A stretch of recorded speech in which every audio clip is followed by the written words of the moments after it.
Oke, halo semuanya. Ketemu lagi. Episode kali ini kita mau membahas tentang budaya bersepeda. Bukan cuma budaya toh, Ya, tapi di mana ya, suatu tipe sepeda itu berkembang. ya, suatu tipe berkembang. Jadi kenapa kok sepeda itu identik dengan suatu negara, ya Ya, gitu ya. Betul. Jadi tapi kalau kita bilang suatu negara, pasti negara lain ya juga tersinggung dong. Negara lain tersebut ya juga kultur budaya sepedanya itu begitu kental gitu, sehingga mereka juga ya punya.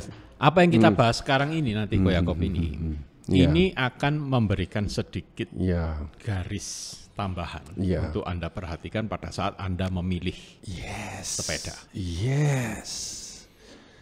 Itu. Ya, apa yang sebetulnya apa sih, Rick, yang umumnya kita tahu tentang sepeda? Oke. Ya, jadi misal yang setahu saya, misalnya, setahu saya misalnya sepeda ini kalau bisa saya bagi dunia itu ya, Rick, ya. Dunia itu kita bisa bagi dunia bagian Eropa, dunia bagian Amerika, ya, terus dunia bagian Asia, ya kan. Nah, kalau kita nggak usah ngomong tentang Eropa dulu atau Amerika. Kalau di dunia Asia itu yang budaya kental untuk bersepeda itu tentunya China, ya kan. China, Taiwan. Ya, China, Taiwan ya. Ya. Tapi brand-brand China itu kok jarang didengar ya. Ya itu nanti mungkin ya sedikit banyak akan ya. Terus lagi Jepang, ya toh. Ya. Nah, Jepang kita tahu bahwa Jepang itu setelah Perang Dunia, manufakturnya itu, maju sekali, Ya. dan brand-brand Jepang banyak sekali ya, yang terkenal. Kemudian kita tahu bahwa Eropa itu Tour de France saja umurnya sudah berapa tahun. Ya. Giro di Italia aja sudah 100 tahun loh, berarti kan budaya sepedanya itu 100 tahun lebih. Ya. Ya, terus di Amerika ya juga enggak kalah anunya gitu. Jadi di Amerika itu malah budaya sepeda itu kayak sepeda itu bukan barang mewah loh, tapi barang yang memang benar-benar basic primer sekali. Yaitu misalnya ada kota Minneapolis itu, di situ, mereka yang melahirkan brand-brand seperti Shirley, Ya. toh, Salsa, terus apa itu, banyak itu ya.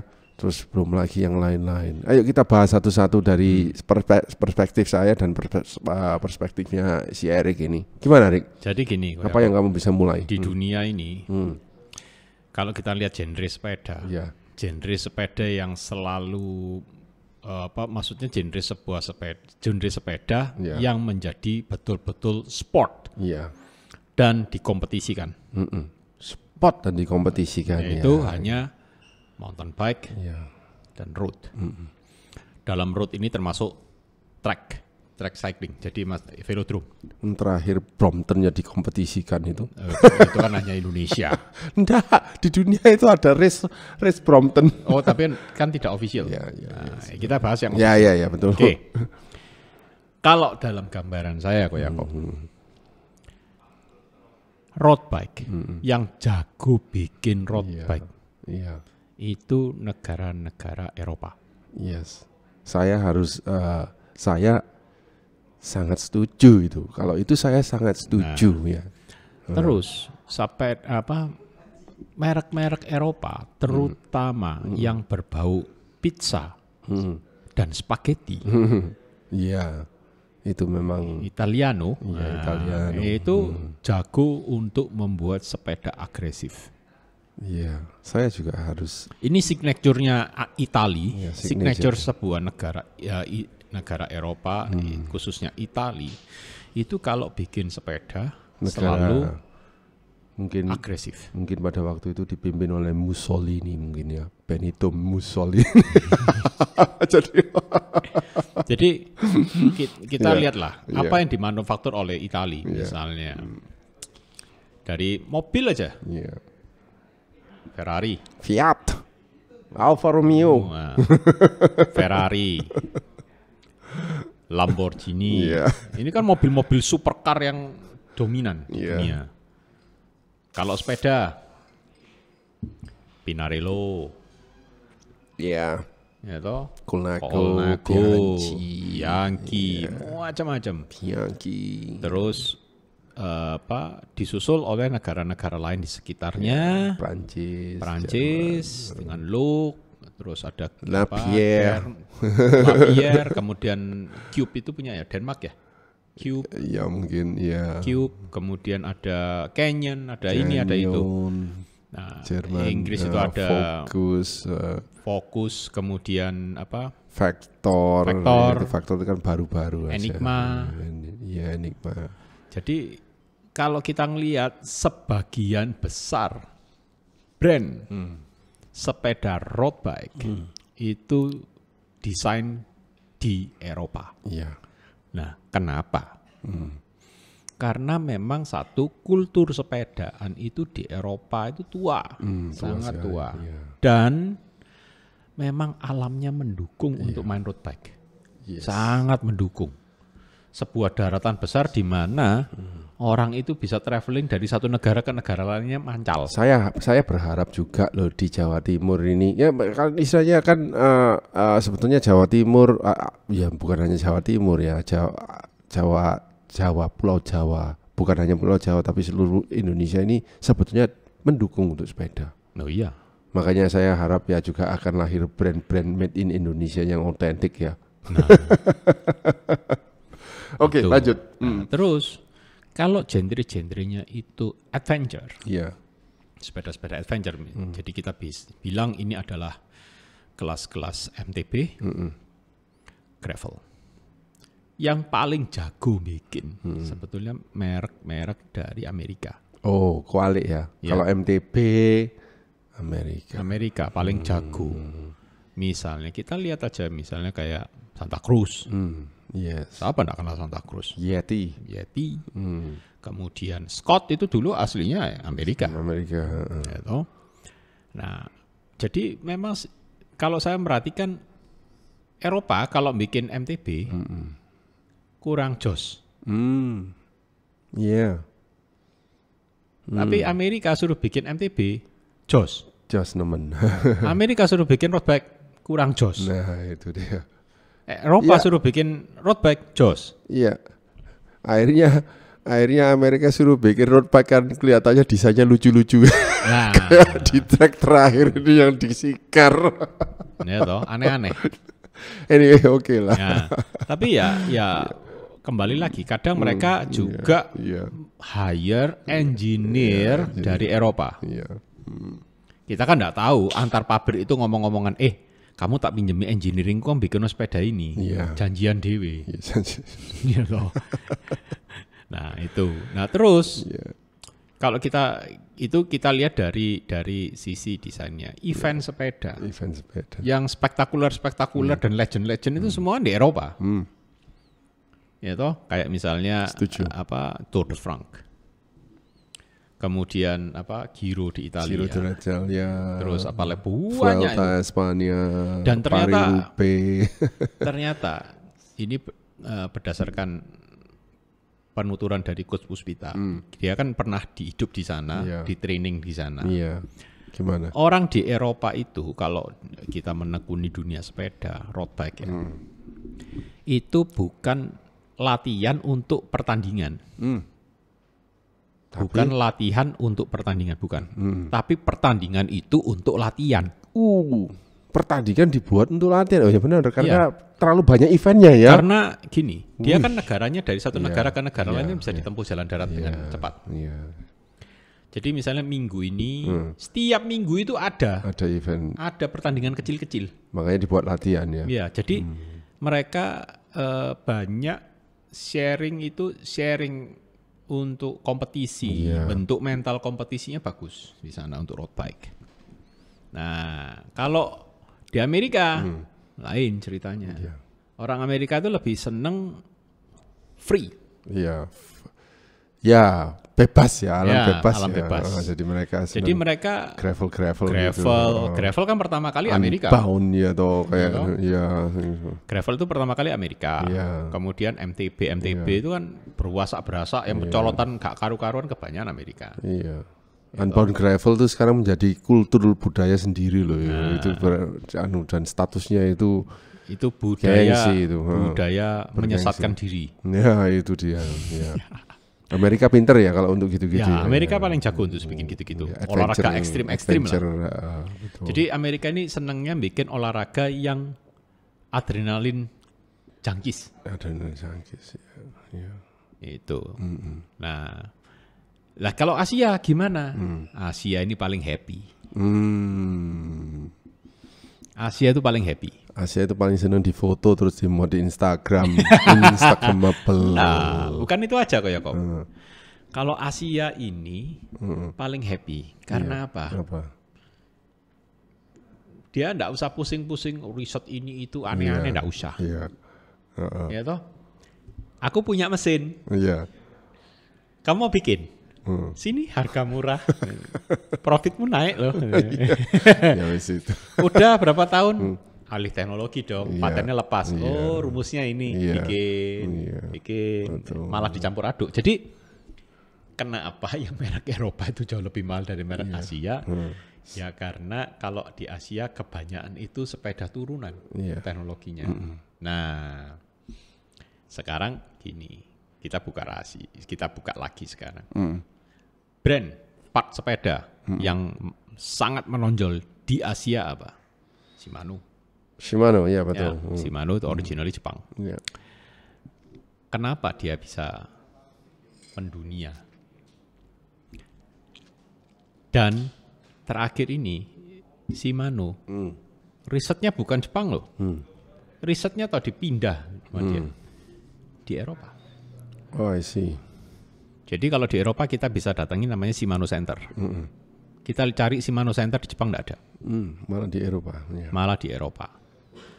Dan kalau kita masuk ke websitenya Shimano, pasti belakangnya .eu. Iya. Bukan, ya toh? Iya. Pasti .eu. Iya. Nggak ada .us, apa nggak ada. .eu. Ya karena memang risetnya di sana. Sih. Karena apa kok risetnya di sana? Karena pusatnya untuk komponen-komponen road bike itu di sana, event-eventnya. Dan uji cobanya ya di sana. Itu aja sih. Iya. Lanjut tentang yang sepeda-sepeda Eropa dan Amerika itu ya. Dan sepeda-sepeda. Bahkan ada perusahaan-perusahaan negara non-Eropa yang membuat merek itu kedengarannya kayak Eropa. Oh. Padahal bukan. Ya. Apa itu tahu? Nggak tahu apa itu. Cervelo. Oh ya, Cervelo itu Kanada ya. Kanada. Tapi kalau orang bilang Cervelo, dikira Itali. Oh, dikira Itali karena gara-gara bunyi velo. Ya. Tapi aslinya memang itu negara Kanada ya. Kalau Indonesia udah pasti. Nah, makanya itu akhirnya budaya tersebut itu dijadikan pertimbangan seorang konsumen untuk membeli, betul. ya kan. Jadi misalnya begini, Rick. Saya juga melihat banyak orang sih dengan berbagai macam karakter ya. Mereka membeli sepeda ya. Saya perhatikan orang-orang tersebut ya. Kalau memang orang tersebut misalnya dia itu misalnya ex pendidikan Amerika, artinya dia pernah mengemban studi ke Amerika lah. Dia ndak akan beli yang merek apa itu. Dia akan jarang membeli Eropa, dia akan cenderung ke American branded seperti Specialized atau Trek. Betul. Itu sudah pasti. Jadi saya perhatikan aja gitu. Terus kemudian orang-orang misalnya seperti orangnya ini agak misalnya ya dia itu Hollandspraken. Yes itu dia akan lebih cenderung oke lah ke Eropa bisa misalnya. Kalau orang yang pernah hidup di Belanda. Pulang ke Indonesia, rasanya ndak komplit kalau ndak punya Gazelle.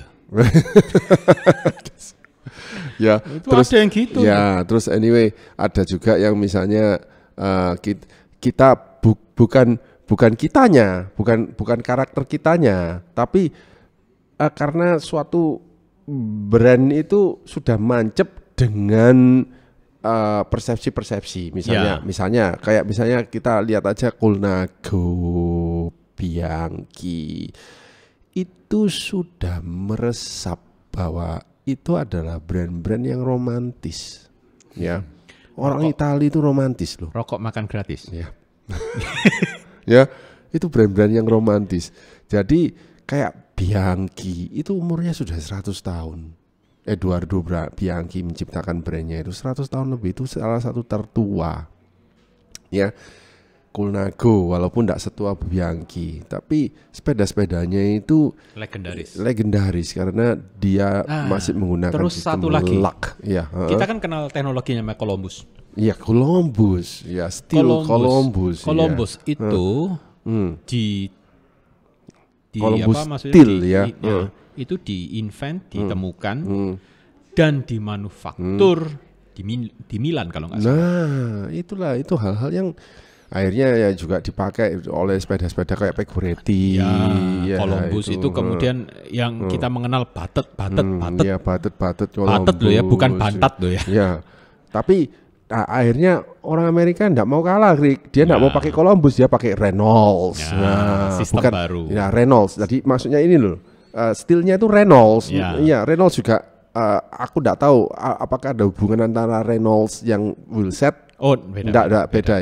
Ya itu Reynolds. Nah, jadi itu kromo steelnya itu Reynolds. Jadi gini, untuk Columbus ini memang dia hanya memproduksi untuk satu tipikal jenis metal saja. Ya, jadi gini, kita bisa bilang misalnya baja. Ya.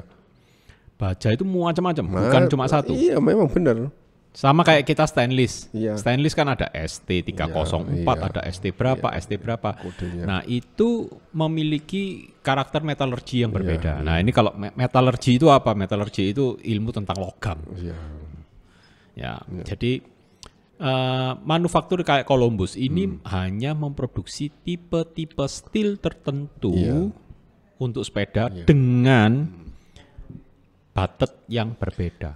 Batet itu tebal tipis. Nah, itu mengenai steel itu juga De Rosa itu sebetulnya terkenal bukan karena carbon bicycle loh, karena steel bicycle-nya, karena dia itu handmade by De Rosa family. Keluarga De Rosa itu memanufaktur. Jadi De Rosa itu bukan yang punya sepeda namanya Rosa, bukan ya. Terus habis itu akhirnya De Rosa berujung ke sepeda karbon karena dijual, dan kemudian saat ini ngenes saya dengan brand De Rosa itu kok dijual harga segitu itu ya. Aduh. Pokoknya kalau pandemi ini adalah suatu jadi istilahnya kayak brand De Rosanya itu dietrek-etrek gitu loh. Apa ini orang ini enggak ngerti budaya ya kayak Ferrari tapi dijual harga kayak harganya Giant. Ferrari dijual harga Toyota. Ya itu. Ya itu kalau itu urusan market lah, urusan market. Tapi memang kalau kita ngelihat merek-merek ini melekat dari negara, itu menunjukkan kadang kita bisa melihat budayanya apa di situ. Ya. Jadi kalau misalnya Anda memiliki Pinarello pun nanti orangnya akan bisa lihat kok. Ya. Karena apalagi Pinarello itu sekarang kan ya memang terakhir pernah dibeli oleh LV kemudian mungkin dijual lagi ya. Nah itu kan sudah menaikkan derajatnya dia itu, bahwa Pinarello itu ternyata fashionable, bukan hanya sporty tapi merambah ke dunia fashion. Makanya akhirnya cewek-cewek itu juga menarik karena konsumen terbanyak brand sepeda Pinarello itu ladies loh. Don't be surprised. Untung saya nggak pakai Pinarello. Ya, anyway, karena dia itu menawan, appeal, ya sama sangat romantis, seksi dan sembowis. Jadi yang bikin gitu-gitu yang paling jago memang Eropa. Eropa jago. Ya itu. Terus kalau misalnya Anda membeli sepeda-sepeda yang buatan Jerman, itu persepsinya selalu teknologinya yang unggul ya, kayak Canyon, Focus. Bukan cuman teknologinya. Itu unggul loh itu. Bukan cuma teknologinya. Ukurannya khusus. Nah, itu ya saya pernah memiliki sepeda Focus. Aduh, saya acungi jempol. Ya ini saya lagi ngadepi sepeda Focus. Ya itu. Saya pernah memiliki Focus Sisalco Max. Aduh, sepeda itu luar biasa. Ya, salah satu sepeda yang terbaik yang pernah saya miliki itu Focus. Ya, kemudian kalau Anda beralih ke Prancis itu juga dia menciptakan sepedanya itu praktis, ya. Seperti orang Prancis menciptakan mobil Citroen dan Renault, ya aku seperti mengucapkannya aja orang Prancis ngerti aku. menciptakan pastry. Iya, itu. Jajan. Ya. Jadi look ini kalau misalnya Anda lihat, aduh, look ini juga luar biasa, sepeda yang sangat luar biasa yang saya juga pernah miliki. Saat ini saya memakai sepeda Prancis juga, Lapierre. Saya juga pakai loh sepeda Prancis. Iya. Lapar. Sekarang. Ya, itulah. Jadi kalau misalnya nanti kalau misalnya Anda membeli suatu sepeda, siapa tahu Anda akan pertimbangkan hal-hal ini ya. Hal-hal ini suatu hal yang memungkinkan. Memungkinkan. Jadi wah, aku tak tuku Italia ya. Karena kayak di dunia otomotif pun juga juga mengalami hal yang sama. Betul ya. Itu. Kalau dulu mungkin 20 tahun yang lalu orang paling tuku apa sih beda. Kalau sekarang beda. Jadi kan ada beberapa kan yang mengatakan gini, ada beberapa quote yang mengatakan this is an Italian pride. Itu kan ada yang ngomong Germany is for precision. Ada selalu paradigma yang muncul. Nanti akhirnya ujung-ujungnya mengarah ke sepedamu, pribadimu. Itu. Pribadimu kayak pizza. Atau pribadimu kayak bratwurst. Nah, ya itu. Ya seperti apa Anda mau menonjolkan diri Anda dengan sepeda yang Anda miliki. Kayak kau pribadinya apa? Aku. Ya, pastilah orang lain yang bisa melihat. Kalau saya pribadinya cukup sego pecel. Ya toh, kalau Amerika berarti pribadinya hamburger. Ya sudah. Ya toh. Mangan. Memang kok saya lagi lapar. Oke lah, ya ini cukup fun ya, tapi juga cukup informatif ya. Paling tidak Anda sekarang sudah tahu brand-brand dengan budaya-budaya yang menarik itu. Ya. Kalau ya sedikit tambahan, kita belum bahas Amerika, ya kan? Itu Specialized dan Track itu. Kalau komponen. Kan kalau komponen major di dunia ada 3. Shimano, SRAM, Campagnolo. Yes. Ya toh. Campagnolo Eropa. SRAM Amerika. Shimano Jepang. Nah, 3 benua terwakili kan. Shimano pengembangannya sekarang di Eropa. Campagnolo di Eropa. SRAM Amerika sendirian.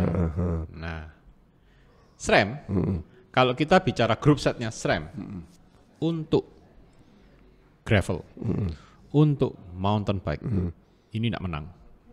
Jujur tidak menang. Siapa yang tidak menang maksudnya? Shimano tidak menang. Jadi memang superior ya. Superior. Dia jago sekali untuk itu. Listen, kita akui. Itu. Ya meskipun terlepas itu partnya di Indonesia agak susah, supportnya di Indonesia agak susah, dan mungkin remnya kurang bagus, tapi harus diakui, sistemnya dia bagus. Saya akui dia bagus untuk mountain bike dan untuk gravel. Kalau untuk road, kalau saya suruh pilih, saya masih milih 2 ini.